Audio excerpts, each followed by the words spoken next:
As you know, I am chatting with Natasha Facci about managing your mental health during COVID. Natasha is a facilitator and transformational change coach. She helps executives and aspiring leaders to reframe their beliefs and decisions, find their purpose and passion, and lead with courage and authenticity. So again, thank you so much for joining us, Natasha. I guess I'll start with the fact that mental health has always been an issue, but what are you noticing now that COVID has hit? I think what we're noticing now is it's just getting even more pronounced. Mm-hmm. So if you think about it, 6 months ago, especially in Melbourne, we weren't even thinking about that this would last this long. Oh, you've got the slide presentation up. Are you in slide mode? Are we all good? All good. And what we're seeing is we've got people all living at home under the same roof, working together and playing together. So the division between work and play is no longer there. It's literally, well, for me, it's 2 steps to my kitchen. Mm-hmm. You've got, partners and children all home, both working together and homeschooling. So there's a whole heap of, extra pressure and stress going on there. You've potentially got people who haven't got ergonomic setups with their chairs and desks. You've got more body strain. So you've got, and at the very beginning of this process, we talked about we're all in this together, and that's been the catchphrase. It's been used across all our media. We are in the same storm. We're all in different boats, and it's contextual. You've got some people thriving in COVID. They're loving working from home. They're really embracing it, and it works for them. They had already moved to virtual learning platforms and virtually working from home, and it works for them. And we'll know through constraints, sometimes you can have some really beautiful collaborations and opportunities and innovations come out. So some people are really thriving. Others are struggling. It's a whole significant new way of working and all the pressures of home and everyone on top of one another. And then you've also got the element around reflection. Mm-hmm. COVID's also been an opportunity for reflection. And for me, at least, I've been looking at who's reached out to me and who have I reached out to and who's really important and bolstering us up. And so, and how do you want to live your life? A lot of us are simplifying. Do we really need this many things? Is it things that are important, or is it more about connections and having the right people in your life? And I think to add to this, we've also got the complexity of businesses being impacted, companies closing down and restructuring. And so you have a situation where people are now worried about their jobs and their finances. And I think there's an extra obligation there on HR professionals, and after working in HR for so many years, and on leaders, to make sure that if you're having to do the inevitable of perhaps restructuring and letting people's roles go, is ensuring we do that with even more respect. So I've had to do that in my career, and the biggest thing for me was making sure you treated that person with respect, and you took them on the journey, you looked after them. So depending on the organisation, they may not have access to EAP or outplacement services for that individual, but to continue to check in with them over the oncoming weeks and months is really important for their mental health. And on top of that, what was really disheartening for me is a couple of weeks ago, a good friend of mine reached out to me saying they'd been made redundant. But the legal team and HR sent him an email letting him know he'd been made redundant and to call them to get his paperwork and his payout figures.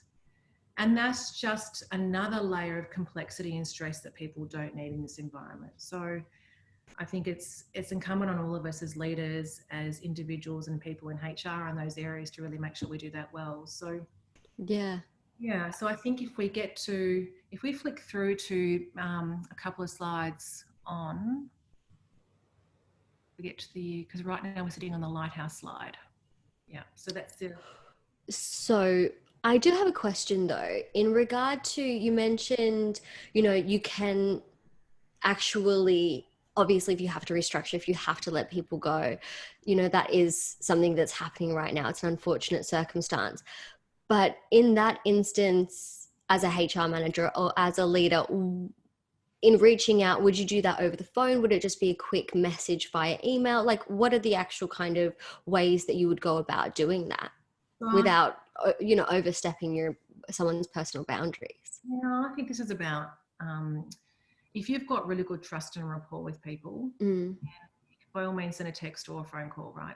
Or you yeah. can ask them when you're actually letting that person go, let them know that you want to check in with them. What's a good way for them to be connected? So Okay. is it a phone call? Is it a text?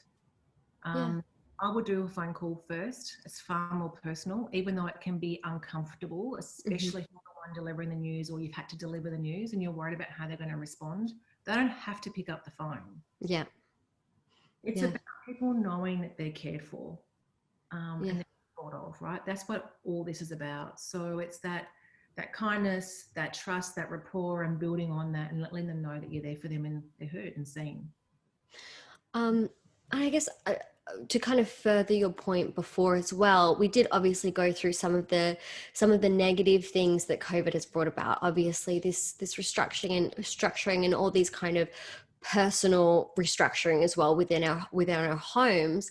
But we were talking about this earlier, and you mentioned some of the really positive things that were coming out of COVID, like the innovation, um, the fact that we are stretching ourselves in these other ways.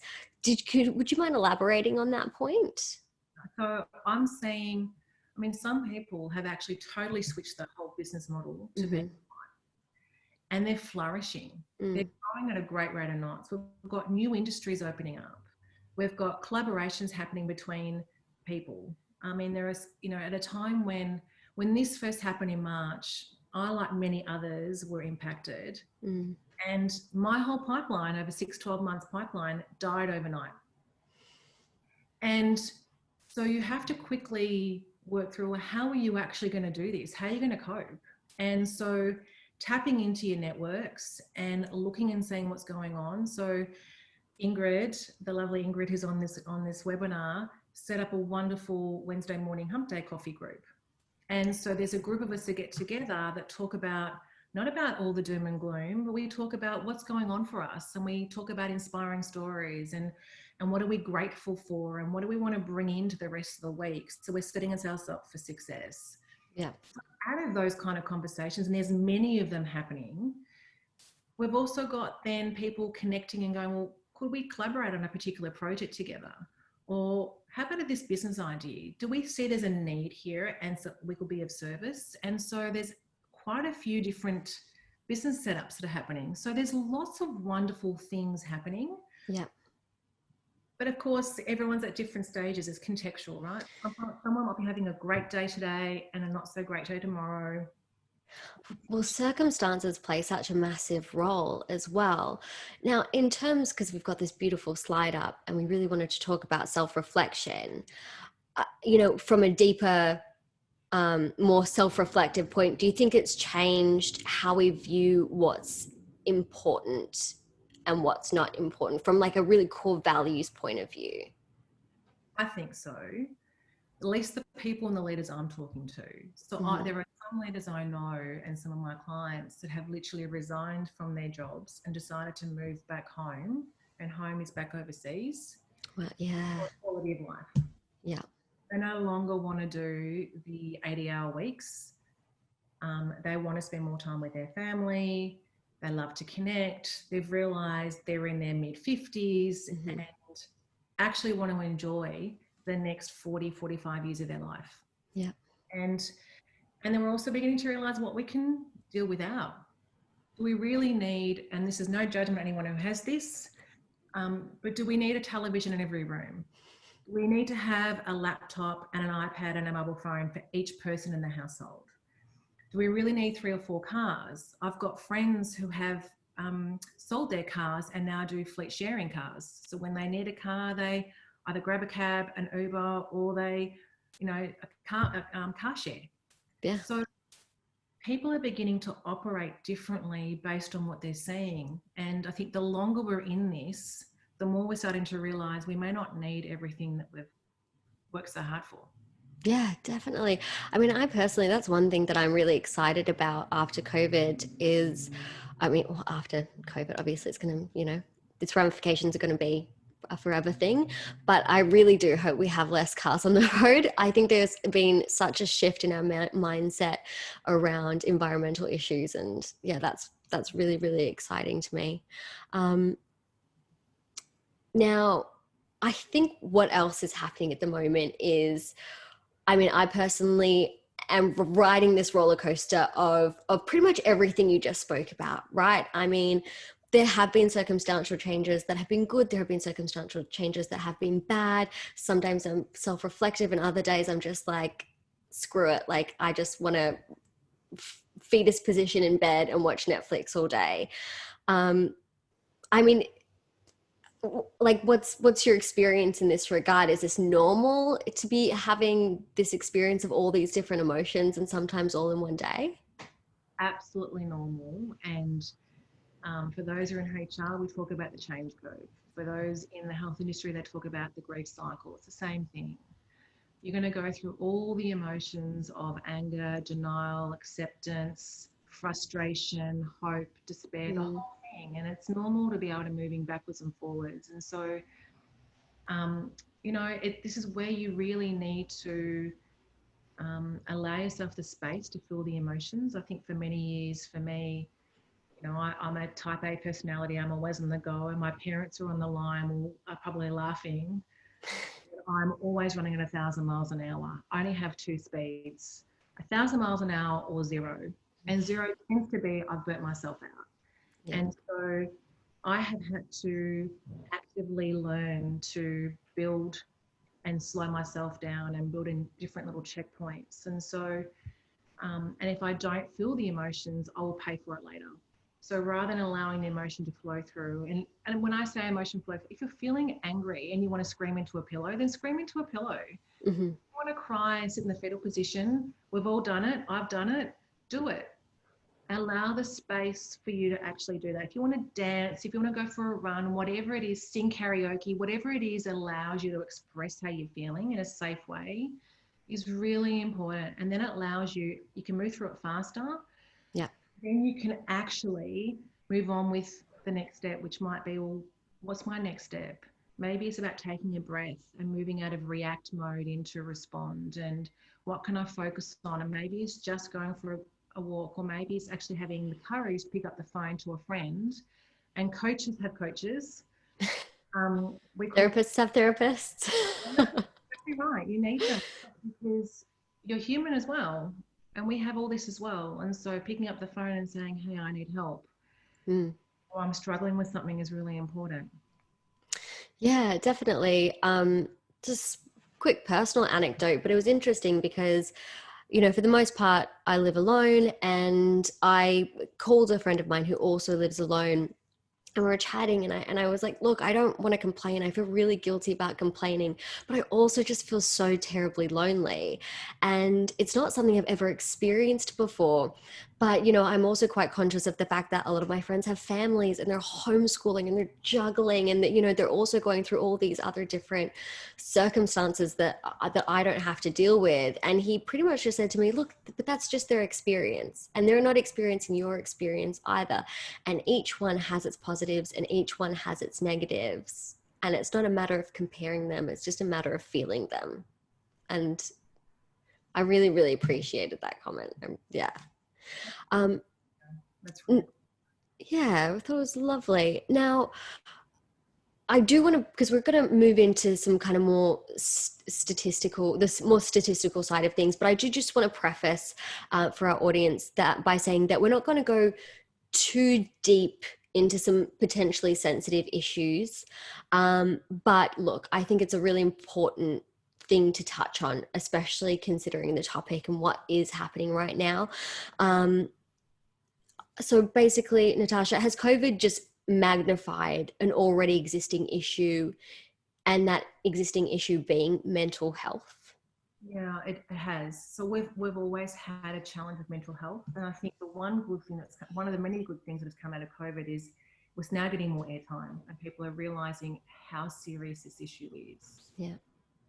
And so if if you can just bear with me for a couple of seconds, I think it's really important to call some of these stats out so people can understand the gravity of the situation, and it's everybody's problem. So we already know, I think most people already know, that it's 1 in 5 Australians will experience mental illness. And they were saying that it's estimated as 45% of Australians may experience mental illness in some shape, way or form in their lives. So if you're not going to feel it, someone around you is going to feel it. Then if we go a little bit further and look at loneliness, so this, the Australian Psychological Society and Swinburne University in 2018 did a survey around loneliness, and they found, and loneliness, for those who want a definition, it's a personal feeling of social isolation, and it's about the quality of the relationships rather than the quantity of relationships. Mm-hmm. What they found in 2018 was that 1 in 4 Australians felt lonely. And 30% of people don't feel part of a group of friends. So then you've got, oh, sorry, someone's asked if my volume can be higher. I think I'm as high as I can be. Do you want me to move this a little bit closer and maybe speak a bit louder? Would that be helpful? Yeah, that'd be great. Great. And so they're in the midst of doing another survey right now in COVID, and it's a global study, and they're only part way through. But the initial findings are that 1 in 2 Australians are now feeling lonely. So we've already shifted from 1 in 4 to 1 in 2. Now, here's why it's important. That, by the way, is a very concerning statistic. Yeah. That's a massive jump. And it's even more important right now because of how this links. So it's known that lonely Australians have worse physical and mental health and are more likely to be depressed.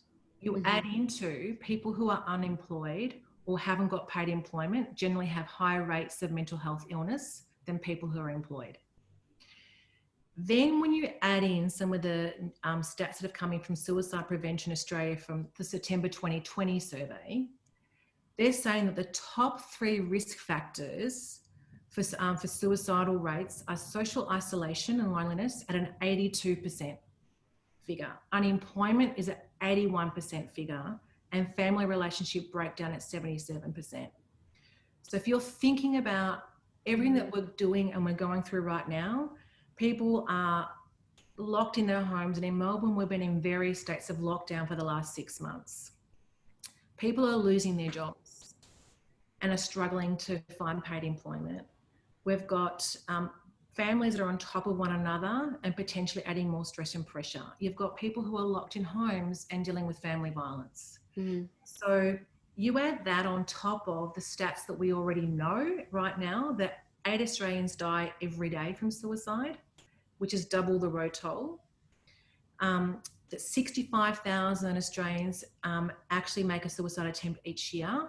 It's actually staggering.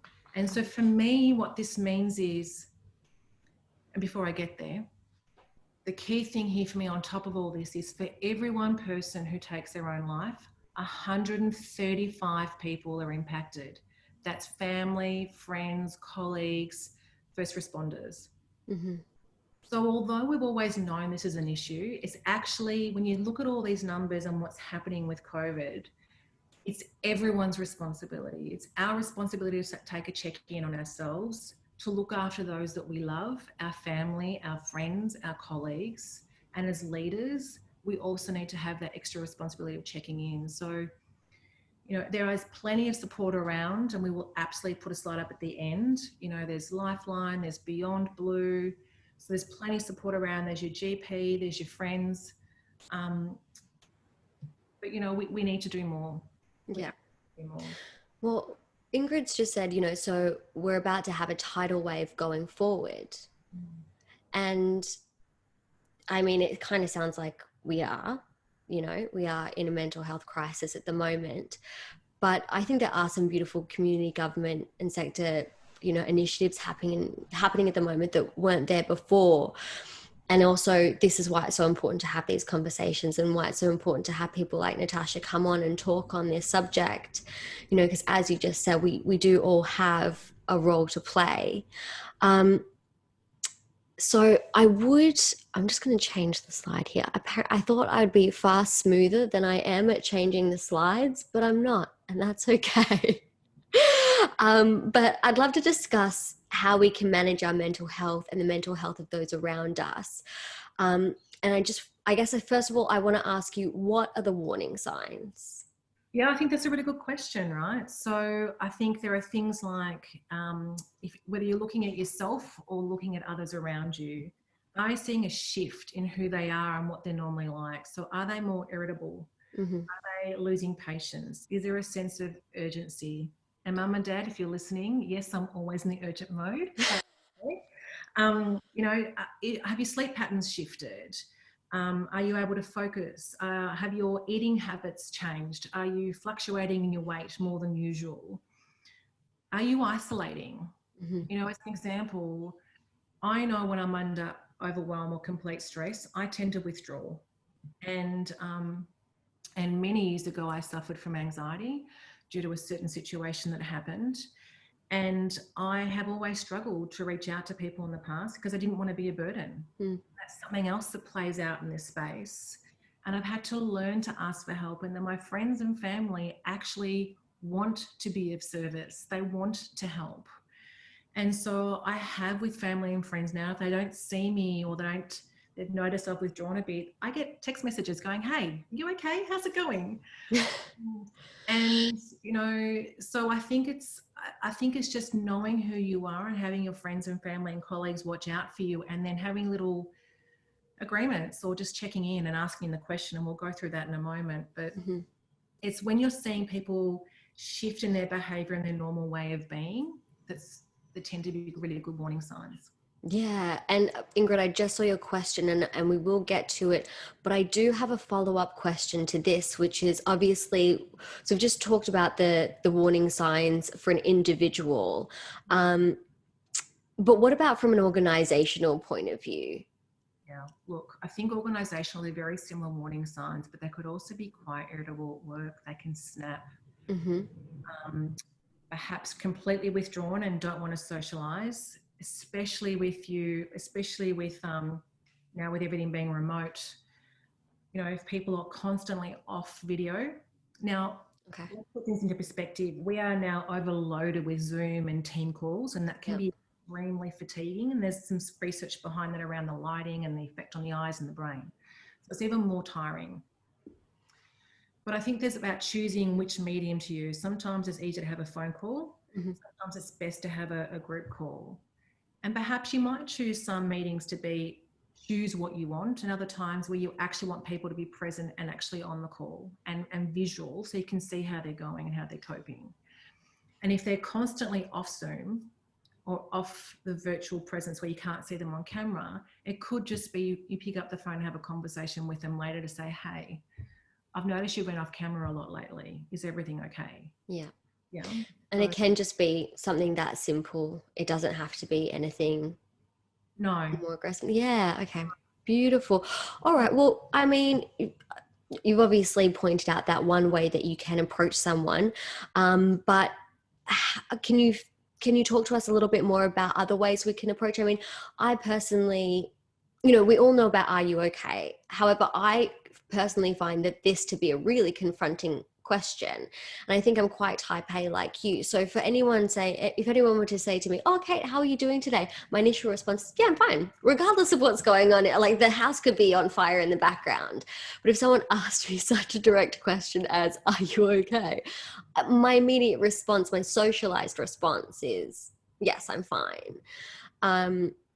So are there any other approaches that you might recommend that are a little gentler? Yeah, and or I think it needs to be deeper than that, right? So Okay. I think firstly, we need to be really comfortable with actually asking the question. Yep. For many years, we shied away from asking a direct question, whether it's "Are you okay?" or even as direct as "Are you having suicidal thoughts?" The research is saying it's actually good to ask that question, Okay. because the people who are hearing that question want to know they're seen, they're heard, and someone cares. Yeah. And so the concern we had in the past around, if you ask that question, you might be putting a thought in their head. It's actually not the case. And so sites like Beyond Blue and Lifeline will actually have that everywhere on their sites. So It's okay to ask a direct question if you're really concerned about someone. And I think it's actually about asking. And so I think there's a couple of things you need to do before you actually ask the question. Mm-hmm. I think the first thing is to make sure that you've done some prep for yourself. What are the signs that you're seeing or the clues that you're getting that give pause to thinking something's different or you want to check in with them? Okay. I also think it's important to ensure that you're taking a breath and you're planning the conversation, right? So you're not going to ask that question in front of a whole, 40 people on Zoom. You're not going to ask that question when you're running out the door and there are screaming kids behind you. You've got to take the time and treat that person with respect. How would you want to be treated? So it's about a calm environment, a quiet environment, where you've got at least half an hour to have the conversation. It may not take that long, but if they do open up, there's time to have that conversation. Yeah. It's really important to ask the question, and it's even more important to sit back and listen and allow them to be heard. So being fully present in that conversation with no judgment.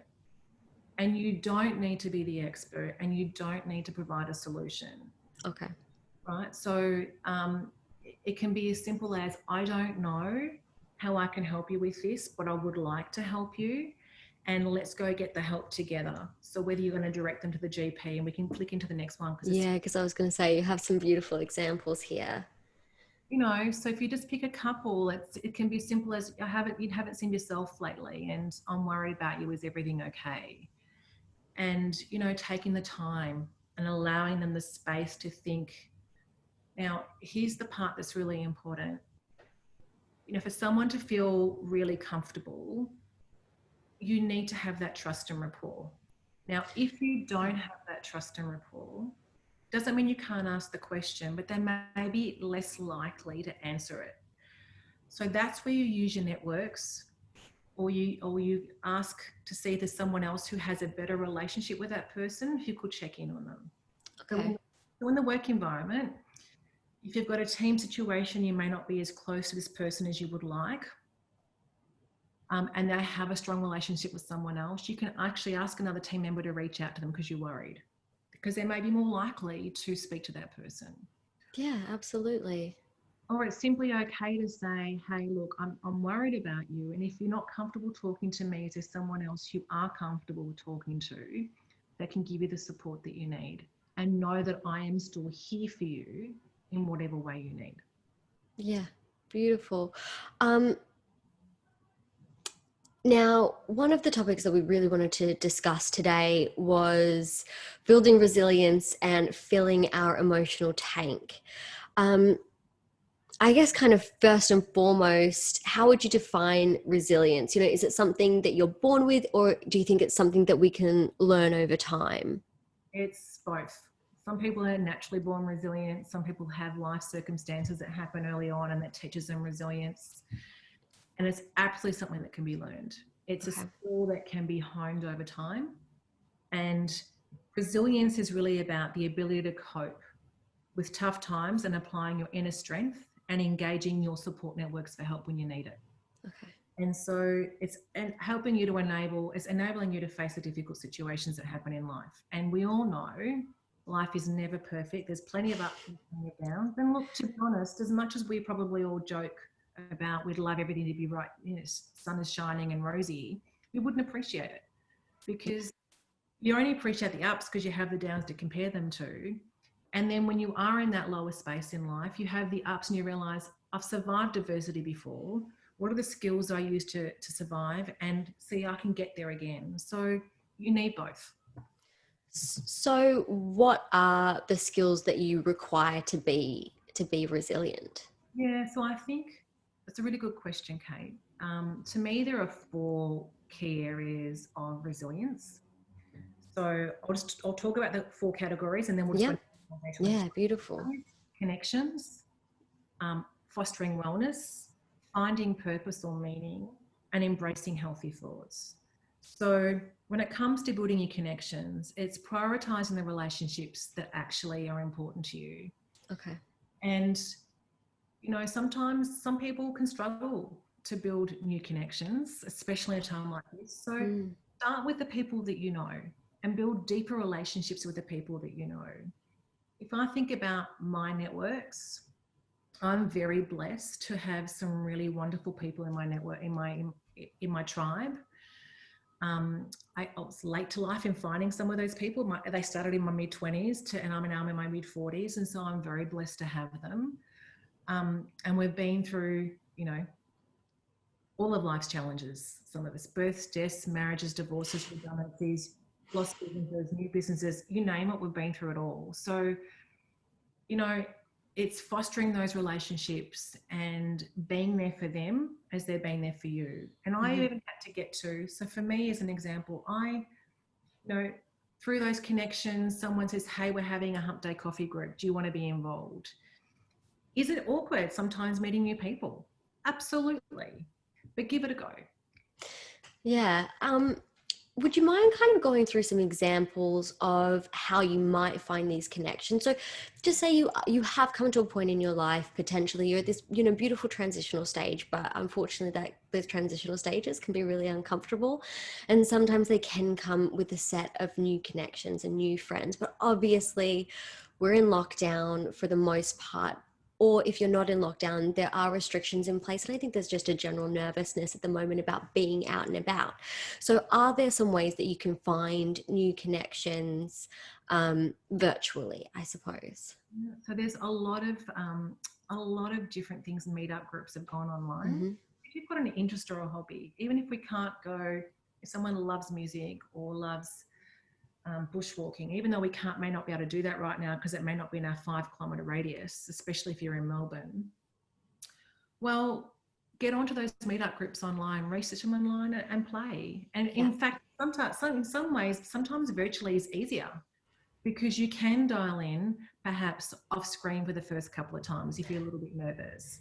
And then you might open up your screen camera and actually just be on screen and not actually contribute. And maybe the third time you go on, you might put a couple of lines in the chat box. And then maybe the fourth time you might actually have a conversation with someone. Yeah. But here's where I would start. If you're really nervous about those kind of things, if you are going on a walk or on your 2 hours of free exercise you're allowed to have a day, or you're going up to a local coffee shop to support your local trader and have a coffee, although we're wearing our masks, you can still smile with your eyes and you can still say hello and good morning to someone you're passing. Yeah. But what I've noticed as a result of being in COVID and in lockdown is people are more likely now to actually say good morning back. I've noticed that too, actually. I'm a person. In the past, when I was going for a walk and saying hello and people would just not respond because it was not socially acceptable for some reason. Now actually people are dying to connect. Yes, I had a long conversation about cheese the other day in the coal section because I just think we're both so desperate for connection. But I mean, on the flip side of that, and obviously I don't want to bring in anything negative into this beautiful, foundational point of resilience. But I also don't want anyone's hopes to kind of be dashed when they do go to the supermarket and try to develop a conversation, because I also think that these masks are lending a sense of anonymity. And with that, some people aren't necessarily as community or socially focused. And so as many people out there smiling with their eyes and asking you about, cheese recommendations, there are other people that are really kind of having a tough time and I think retreating into themselves, and we don't need to take that on either. No, but just allow people to be where they're at. And don't take it on and don't take it personally. Just go, okay, they're not saying hello to me today, they don't want to interact. Okay, that's okay. So you mentioned that there were 4 pillars. So we've got building connections, and what was the second one? right, fostering wellness. And so this is where the self-care has become a popular phrase right now. And you should, Catherine, let us know how it goes. That's funny. So self-care. So it's things like making sure you're getting good sleep. And it's really easy right now where we're working longer hours because there is no distinction between the office is getting dark and there's no one in the office. And so it's a cute time. You're working in your study that's like away from the kitchen.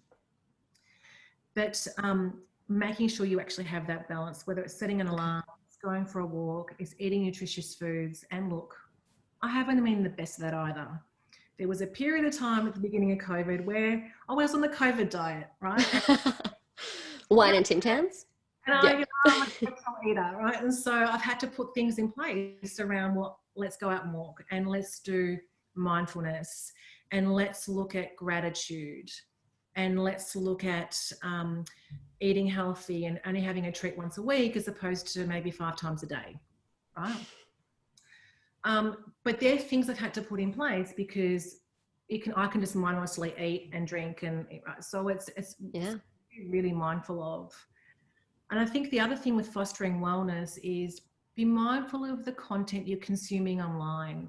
All of us are online a lot more, social media, television, and it's really easy to get caught up in the doom and gloom and all the comments going on. And I don't want to take away from the fact this is difficult for a lot of people, myself included. But I now choose to listen to the news bulletins that I need to listen to get what I need. I choose to read the statements coming out from the government to understand what isn't happening. I'm on social media for a period of time. I choose to use social media in a positive way as opposed to a negative way. I have my own views on what's going on, and I will share those with people that I trust on the phone or maybe on a Zoom call if we're catching up, but I'm not going to post it online and add to the fury of everything going on. Yeah. So I think you have a choice to self-select in or self-select out, and just be mindful about how much that can negatively impact your mindset and where your health is. Yeah, that was really beautifully said, putting in those emotional boundaries, especially via social media. I know my screen time has just shot up quite drastically since lockdown. Now, build connections, foster wellness, and what's the third pillar? Find purpose. And I think finding purpose there's a couple of things here. So helping others. When we help others, it helps for us to find our sense of purpose, our self-worth, and it also empowers you to grow in your resilience, right? There's perspective that goes on there as well. There's always someone who's doing better than you, and there's always someone who's less fortunate than you, and so it puts things into perspective. And when you're of service to others, it's quite a beautiful gift to give to somebody else. Being proactive, being mindful of what's going on for you, and when you see the problem at hand, when my pipeline dropped out, my whole 6-12 month pipeline dropped out literally overnight, like many others. Well, what am I going to do with this problem? Let me feel into it right now. And then what are my steps I'm going to take? What do I need to do differently that could change the outcome of this? I can't control COVID. I can't control the virus and what the government's doing and how we have to behave with all the restrictions. Mm-hmm. What I can do is, connect with my networks. I can reach out to the people in my networks and ask them how they are without any expectation of BDing. Even though I'm worried about paying my bills and my mortgage, I'm there for others, and I'm building my networks, right? Yeah. And I'm there for them. The reason this picture's here is, what are the goals that you're focused on? It's a goalpost here. What are you focused on? Where are you heading towards? When you've got a target of where you want to go, that can be really quite powerful from a mental health and resilience perspective. It could be as simple as, I just want to get fitter and healthier. I want to have an alcohol-free day. I want to catch up with 3 or 4 of my friends I haven't seen in a while, see how they're going. So, or I want to send a care package to someone. Australia Post is doing really well with online shopping, but there's a lot of absolutely other things, care packages going out to different people, from officers to employees, from friends to family, book exchanges and a whole range of different things going on. So read a book. It could be as simple as, I want to read a book this month, or I want to read a book this week if I've got extra time. And then also look for opportunities for self-discovery. What can you learn about yourself? What does it really lights you up? And perhaps this could be a time around, well, actually, I don't want to spend more time watching Netflix. I've done everything on Netflix. Maybe I actually want to do a course, or I want to learn a different hobby. I want to learn a different skill set. I want to learn to be a domestic goddess in the kitchen. Whatever it is, I want to learn how to play music. Learning something about yourself is really powerful and actually helps you put the right frame of mind in place. Yeah, beautiful. And the fourth pillar. Yeah. The fourth pillar is embracing healthy thoughts. And so this little picture here is about hope.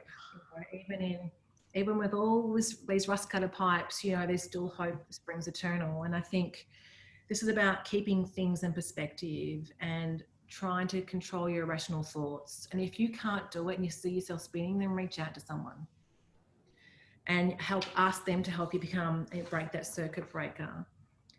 Accept that this is change. The world that we know and that we once knew is no longer around. And I think the longer we're in COVID and we're seeing what's happening, we can't go back to the way we were 6 months ago.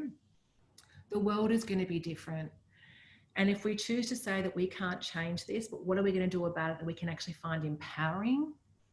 How can we make the most of this situation? Is so much more powerful than the doom and gloom. I wish this was different. You Yeah. can't change it, right? So accept that it is what it is. What do you want to do differently to actually set yourself up for success or your family up for success in the new world? And maintain a hopeful outlook. You know, there's countless stories. You know, you know, the happiest man on earth has just been released by a Holocaust survivor from Auschwitz around, you know, he's written about keeping hope alive. You know, you've got A Man's Search for Meaning. You've got a whole range of beautiful stories and people that have gone through some pretty horrific things in their life, and they maintained a sense of hope. They maintained a sense of purpose and finding meaning in their life. And in situations like this, I think it's also about learning from the past. We have all survived adversity in various forms, and we've come through. So what is it you did then that you could actually take into now and incorporate that in? Or by talking to others, what are they doing that perhaps you can take on and try on? And if it doesn't work for you, that's okay. Throw it out the door and try something different. Like, there's no endless shortage of ideas and opportunities. So just give it a go is what I would say. Yeah, I love that perspective. And I think, you know, at the moment, and as you said, we do have to feel those feelings and we have to go through those moments of grief. And there's no need to rush them. But there does have to come a point where you, regardless of your circumstances, have to change and kind of begin to flow in the direction of whatever the way the river is going. Now, I'll just change the slide again. Apparently, guys, I can't do two things at the same time. I'm not going to pretend I can. But you've given us some really great tips. But it can feel really overwhelming, right? Especially, I think, when we're talking about mental health, because it's, you know, there are facts to back up how important it is, but it is still, you know, an ephemeral thing. Where do we start? How do we start to implement this in our day to day when we're when we're feeling overwhelmed and stuck? Is there something, you know, that you would do with your clients to bring a little self-awareness to this topic? There's probably two things I would do. One is in sense of overwhelm, well, actually three. One is to Okay. breathe, right? So, you know, 3 deep breaths in on the count of 4. You hold it for 4 counts. You let it out on the count of 4, and you exhale and you hold it in the count of 4, and that can actually slow down your brain and move out of overwhelm on the flight and flight stage, and slow your brain down to actually move into respond versus reacting. So I think that's the first thing I would do. Mm-hmm. Second thing I would do is, which we touched on earlier, is actually have a sense of gratitude. You know, even though we're going through really, really tough times, there's always something to be grateful for. And if I think back to the time when I was really struggling with anxiety many years ago, I literally had to get down to basics. It was, I woke up this morning and I'm alive.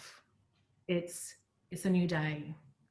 And slowly over time, I was able to add more things to the list because my overwhelm had started to dissipate. Well, actually, I've got wonderful family. I've got wonderful friends.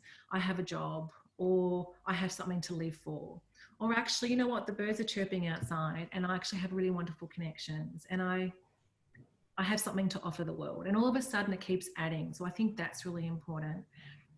And then when people are out of that sense of, you know, fight or flight, I then, with some of my clients, look at the wheel of life, which I'm sure many people on this call would have seen or heard of before. And it's simply a very simple diagnostic, and it looks like the Ferris wheel, you know, and there's normally about 8 or 10 points. And those 10 points are personal growth, physical and mental health, you know, intimate partner, family and friends, career and business, finances, contribution and fun. And I simply get my clients to rate from 0 to 10, where do they fit on that spectrum right now? Because it's context dependent, right? It could be very different at 6 months' time. And then again, well, which are the areas that are looking at a balance? And let's choose one area and let's choose 1 or 2 things that you're going to put in place and take action against it. And if it means you want to get fitter, which is an easy one to do, and you try F45 or CrossFit and it's way too much for you, it doesn't work with who you are, well then that's okay. Throw that out and do something different. Go for a walk or do Pilates or an online yoga class, or it's okay to change it up and try something different. The fact is you're getting out there and taking action. And I think the key thing here is, you know, it's just taking little steps. And when you're purposeful about it, and then it starts becoming a habit, and the habit becomes second nature. A bit like we now brush our teeth every night or after every meal, it's just unconscious, right? When you learn to drive a car, you were conscious about the steering wheel, the cars, the lights, the indicator, who's behind you. But now, you know, 20 years on, 30 years on, after, you know, 30 years of driving, it's second nature. And you have to remind yourself to check, because actually you're getting so comfortable in your state, right? So once it becomes second nature and a habit, then add something else in, or try a different wedge of the wheel of life that you want to play in. And I think that's the piece. Don't add too many things in. Don't do a tash. I go, oh, I need balance. Let's put in 20 things and let's just do it for 7 days, and I fall in a heap and then nothing happens.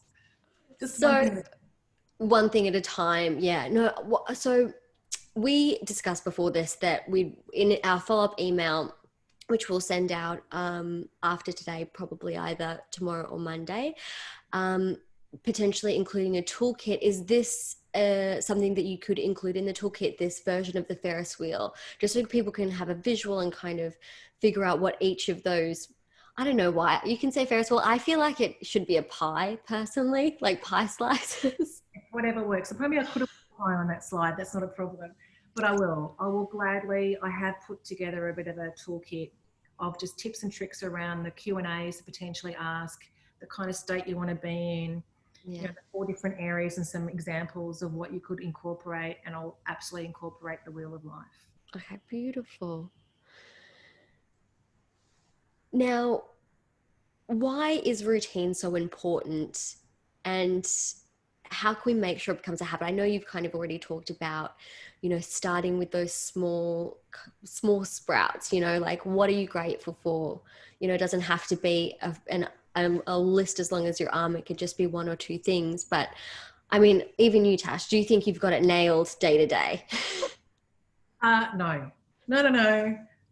I'm human and I'm flawed by design, right? And so I think we need to take the pressure off being perfect. And that's something I've had to deal with my whole life. I've always strived to be the perfect everything. And that's just setting myself up for failure, because it doesn't exist. And I think it's a reason why coaches have coaches. You know, we reach out to our coach friends or our coaches for guidance and to keep us in line too, right?